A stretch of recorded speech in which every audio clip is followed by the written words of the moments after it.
when I was younger, people would say, "What's the theme of your game?" And I was hard pressed to give them an answer because there are so many alternate possibilities of themes. And as a storyteller who takes his group far afield week over week, I really had a hard time answering this. But I realized that we need to talk more about the possible themes,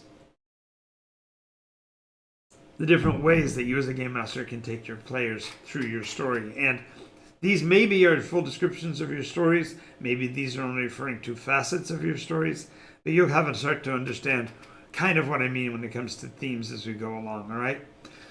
So we're going to start off right at the beginning. Fairy tales and twists. Most of us are familiar with the various fairy tales that are out there and the different missions that a group could go on to accomplish the conclusion of that fairy tale, whether it is to find the princess who wears a certain shoe, to deciding which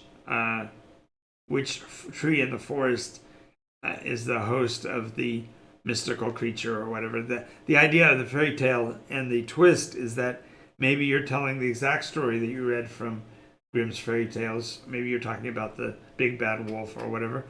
Or perhaps you've twisted the story and the big bad wolf is actually representative of a culture that's being overshadowed and given the players a chance to rectify the narrative. Fairy tales, nonetheless, are one aspect or one way of telling stories. And if you get stuck on any one of these themes for an overlong period of time, you begin to sort of brand yourself as that kind of a storyteller. And this is just like being an actor. You can become very good at character acting, but once you become typecast into a character role, it's difficult to break out of that and play something else. So just realize these are all ways you can run games that you can mix it up and kind of keep your players off balance in terms of what kind of a story you're telling.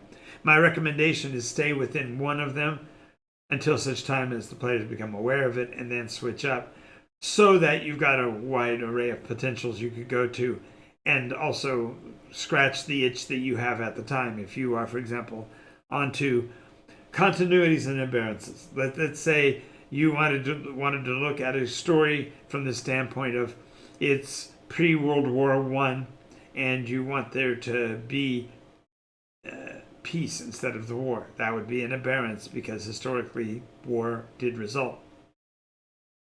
So telling the story, the narrative that follows a different course, does require you to have a fairly decent amount of knowledge about what caused the effect that you're trying to counter so that you can build into it.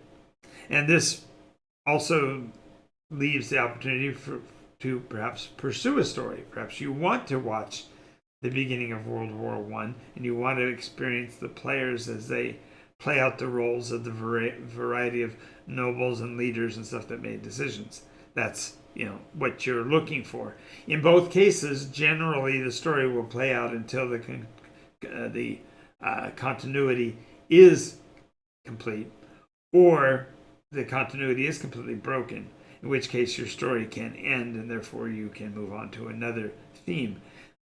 Just realize that each one of these themes, you'll want to use your play style to encapsulate for a period of weeks before you move to another one. One of the most common in in roleplay games in general today is the character-based one, and this is where the players have provided background information, backstory elements, and the players want to perceive their advancement down those storylines. And a character arc bound story is perfectly fine as long as you do remember that the other players at the table will want to have some agency. You may end up being required to run multiple character arcs, either concurrently or sequentially. But the idea is that a character-driven arc is somewhat limiting from the standpoint of what you and the play as a game master wished to advance. And again, there's nothing wrong with making the choice of doing a character arc campaign. But in doing so, you're providing the players with more agency and therefore restricting what you can or can't accomplish for your own story elements if you have them. Another very common way of doing adventuring is the concept of the serial adventure. This would be along the lines of the pulp classic films. In Dungeons and Dragons environments nowadays, there are dungeon crawl classics that are literally built on this. The idea of you tell the story, you use up a module, then you take the same group of players, put them at the beginning of the next module, and process through that. And again, this is a model, and it's very comfortable, and it allows for character advancement, and there are a lot of pluses, a lot of reasons to utilize a serial process. But many times a game master will be conduced or induced into using the term campaign for a series of adventures like this. And by definition, it's really not a campaign, as I'll go into in a minute.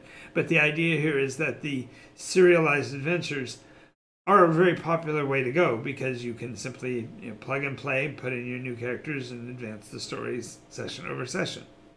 That's a theme that is very popular. It doesn't take a lot of work on the game master's part because he's going to be just running off of whichever material or module he's reading off of.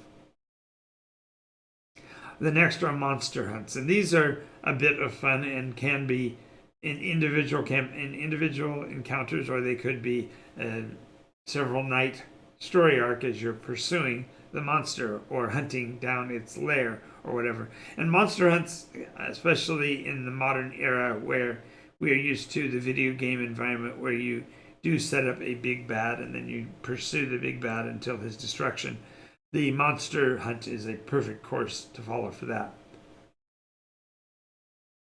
Of course, a player who is used to the concept of roleplay might find it tedious to constantly be in hunting mode, but these things are why you, as a game master, want to consider alternatives as well. The next would be a classic campaign of war. And this would be a game master or storyteller who is endeavoring to tell a particular segment of time in his world progression where there was some major international conflict or interregional conflict. And these war stories, they can be serialized as well. So perhaps they run contemporaneously where you got different portions of the battle being played out with different groups, or they can be played out consecutively. It's the idea of a Band of Brothers type of storyline or a Saving Private Ryan type of storyline where you are progressing linearly through the battlefield and the different engagements and allowing the players to bring their unique flavor to that encounter and giving perhaps reasons and justifications for the alterations that you have in mind. These are all played out in these are the only adventures fundamentally that can be considered a campaign because they are defined by the very term that campaigns came from, and that was military war. Now, there are those who will run other adventure types and consider them to be a campaign. So it's now a colloquial term for game series. If they're run by the same game master, usually are considered to be a campaign. But the other campaigns that go on beyond this are now working outside of the pale of the original definition. So we are looking at travelogues or pioneering adventures where the players are discovering strange new worlds. To use a quote from Roddenberry, the idea is that you're going to be visiting places you haven't been before, seeing strange vistas, introducing new characters, new creatures, new conflicts, and therefore the players are the leading edge of information, which is kind of interesting because in threefold. Number one is it causes the players to not be on guard. They're not going to be able to know how to meta play, for example, the engagement with a creature, or they may not have familiarity with the environment or the conditions that might be implicit in the conflicts. And this gives you as a game master a huge opportunity to introduce the players to new things. Many world builder game masters will utilize the travelogue process to move the players literally along the leading edge of the creation process so that the players are discovering it as quickly as the game master can create it. Alternatively, you could run an encounter or a process that is villain counteraction. You've heard of a certain nemesis that is working on some major global project. This is the idea of the James Bond supervillain. The idea that some great superpower is about to visit something devastating to the planet or the environment or the region, and you, as the heroes of the adventure, are going to be you're going to be guiding your players into becoming these heroes and countering the actions of this villain. And again, these are all enjoyable independently, but as the game master progresses, if you do nothing but chase the same villain for week after week after week, your players' frustration level will rise as well, because it's not something that is always everybody's cup of tea. It might be your groups, I don't know, but I'm just giving that as an example. The next would be pilgrimages or rediscovery, the idea that you've got an ancient world where there is lore that has never been uncovered, and you're allowing the players to be the ones who discover and unlock those historic points in time. And in Indiana Jones adventures, there are a lot of different ways you can do this. A lot of spacefaring adventures include this element of finding new places and new reverences, new religions, and all of this. And so it's a great way to develop perhaps a more cultural approach to the adventuring. But it, again, if it's constant fare, your players will become disenchanted with it, so to speak. Now, beyond this, we have one that I want to mention that's really driven by the player base and has everything to do with the game mechanic that you're operating under. If you're running adventures in the Dungeons and Dragons or Pathfinder course or World Warhammer, World of Warcraft, if you're running in any of these environments, the players may be communicating outside of the game in a meta environment and building into changes they want to enact in their character from above the board. It's as if instead of the advancing of the character in the story to discover things, they're doing it from the outside looking in and are therefore making the changes externally. I don't recommend this, but this is highly popular in these days. So if you're going to do this, you as a game master really have to become a rules lawyer and a aficionado of the game mechanics so that you can guide appropriately the direction these players will take the game. And it's in its own way sort of enjoyable if you are playing in a me versus you kind of a concept, that you as the game master are a competitor with the players. This is certainly a way to go.